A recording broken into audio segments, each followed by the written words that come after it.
Oh my god, did you get a haircut? No, I woke up like this. Hey everyone, it's me Lena, and today I'm going to be doing the book sacrifice tag.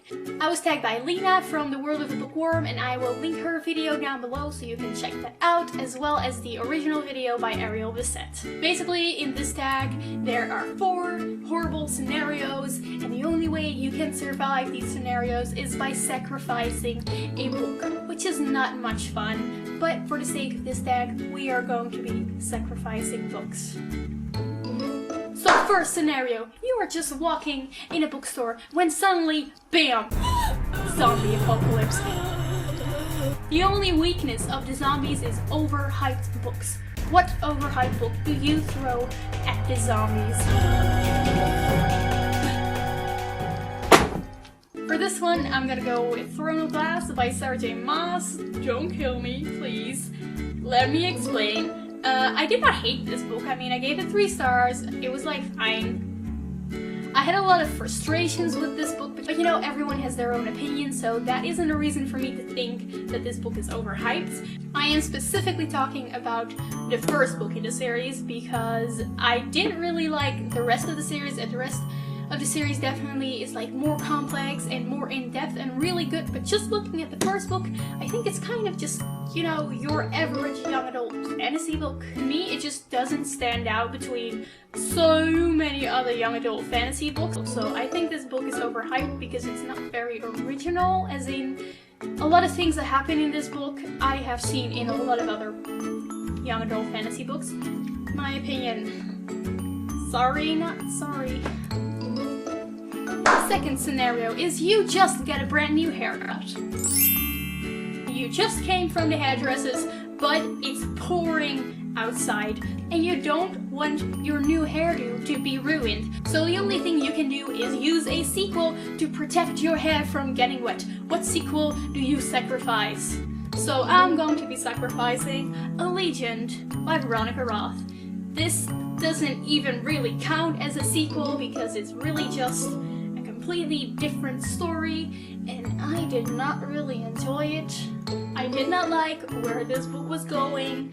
I didn't care for all the new things that were happening in this book, which is such a shame because I love Divergent, and I just really would have liked it if the last book, you know, was like a great awesome book to end the series with. But unfortunately, this last book kind of ruined the entire series for me, and I don't like that. But hey, at least my haircut stays dry. No, I'm not gonna do that. The third scenario is you're in class and your teacher just keeps going on and on about this classic that has revolutionized the world, while you're just sitting there like, nope, no, no, no, no, no. So you throw the classic at your teacher's head. What classic do you throw? Okay, so here's the thing, I actually haven't read that many classics because for English class we just read like random English books, but they weren't necessarily classics, so I've only read like 3 or 4 classics in my entire life, and I actually enjoyed all of them.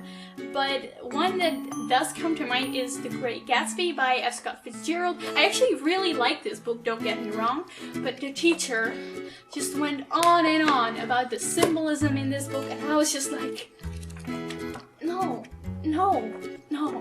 In the story, Jordan and Daisy are wearing white dresses, but white is the color of purity, whereas Jordan and Daisy are actually not pure at all. They are not innocent, they are not genuine. But F. Scott Fitzgerald went against his time by making those characters wear white. Also, Gatsby himself is wearing a white suit. Well, actually, Gatsby's money is not pure money, which is controversial with the fact that he's wearing a white suit. No!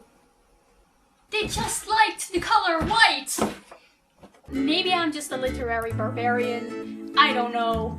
I'm just not all in for like symbolism and hidden meanings and stuff like that. I just enjoyed the book. That's it. And the fourth and last scenario is global warming has exploded and you are snowed in. The only thing you can do to keep warm is to burn books to make a fire. What book do you burn first? Another thing, I have never in my life actually hated a book. If you look at my Goodreads, you can see that I've never given a book 1 star because there's always something I like about a book. So I've never like fully hated a book. So the only book I could think of was Fallen by Laura and Kate. I gave this book 2 stars, not 1, but 2. I started reading this because, you know, everyone was like hating it at that point, and I was like, what is all this hate about? I want to have an opinion on this one as well. So I got the book and I read it, and it actually started out really, really good. Like I actually really enjoyed it, and then everything just went downhill. It actually was so bad that after a while I started Snapchatting certain sentences that were just so plain ridiculous that I was just like, are you even kidding me? This is still one of my favorites. The 2 love interests are of course arguing over our main character, and one of the love interests says to our main character, oh yeah honey, we're going to fight over you again. I couldn't. There was just too much drama and love triangle and too little of the awesome story that could have been. Even though I didn't completely hate it, it's just the book that I enjoyed the least out of all the books that I've read. Alright, it's time to resort to burning books. Where is Fallen? Oh wait, I got that book from the library. So that was the book sacrifice tag. I'm sorry if I sacrificed some of your favorite books. Don't worry, I only sacrificed my own book. I would never hurt yours. Never. I hope you enjoyed this video, and oh, I need to tag people. I will leave the people that I tagged down below in the comments. I hope you will do this tag, and I will see you another time. Goodbye!